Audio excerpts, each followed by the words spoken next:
नमस्कार। आजकल मानसिक हेल्थ को लेके हमारी चिंताएं बढ़ रही हैं क्योंकि मानसिक बीमारियां जो हैं उनमें काफ़ी इंक्रीज हो रहा है।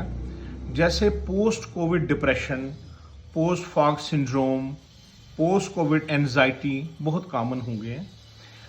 हमने ये देखा है कि WHO की स्टडी में जैसे बताया गया है वो 2020 में जो डिप्रेशन है कि one of the leading cause of morbidity among all the diseases है। अगर 4 लोग बैठे हैं तो एक आदमी को डिप्रेशन है। जो डिप्रेशन है इसमें काफ़ी ज़्यादा इंक्रीज, मैनी फोल्ड इंक्रीज हुआ है।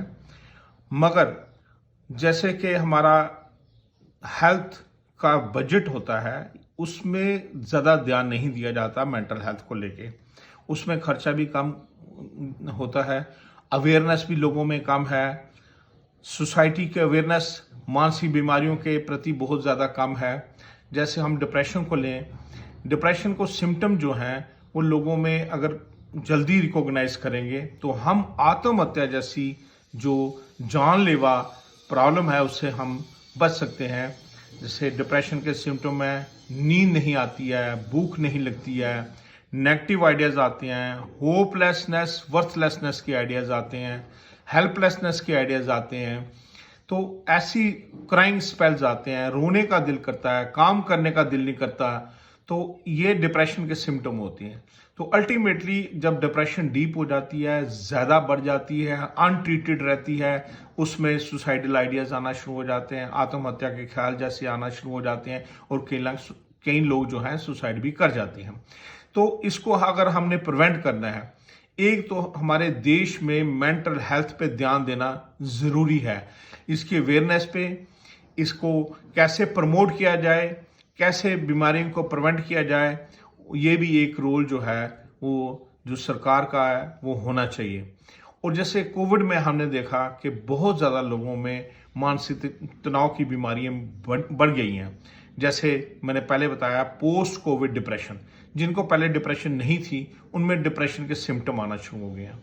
और कई लोगों में मेमोरी में प्रॉब्लम आना शुरू हो गई है। वो कंप्लेंट करते हैं मेरी मेमोरी में प्रॉब्लम है, कंसंट्रेशन में प्रॉब्लम है, अटेंशन में प्रॉब्लम है, जजमेंट में प्रॉब्लम आ रही है। एंड बेसिकली जब हम अंडरलाइन देखते हैं तो बेसिकली वो डिप्रेशन के शिकार होते हैं। तो जो सिम्टम जैसे कि पैथोलॉजिकल सैडनेस है, होपलेसनेस, नेगेटिविटी जो है और स्लीप डिस्टर्ब जो है, इसमें अर्ली मॉर्निंग अवेकनिंग हो जाती है। अगर ये सिम्टम लगातार 2 वीक्स तक रहते हैं, इसका मतलब ये होता है कि हम डिप्रेशन का शिकार हुए हैं। सो डिप्रेशन का जो है हम शिकार हुए हैं, इसका ये मीनिंग होता है। अगर अनट्रीटेड डिप्रेशन रहती है तो वो जो है आत्महत्या का रूप भी ले सकती है और आत्महत्या भी जो है वो ये लोग कर देते हैं। सो जो डिप्रेशन है उसको अर्ली अगर रिकॉग्नाइज किया जाए, अर्ली डायग्नोज किया जाए और अर्ली रिकॉग्नाइज किया जाए तो उसका अर्ली ट्रीटमेंट हो सकता है। इससे हम सुसाइड प्रिवेंट भी कर सकते हैं। इसके साथ जो एंजाइटी जुड़ी हुई है, जो नेगेटिविटी जुड़ी हुई है, जो वो चीज़ें जुड़ी हुई हैं उसको हम प्रिवेंट कर सकते हैं।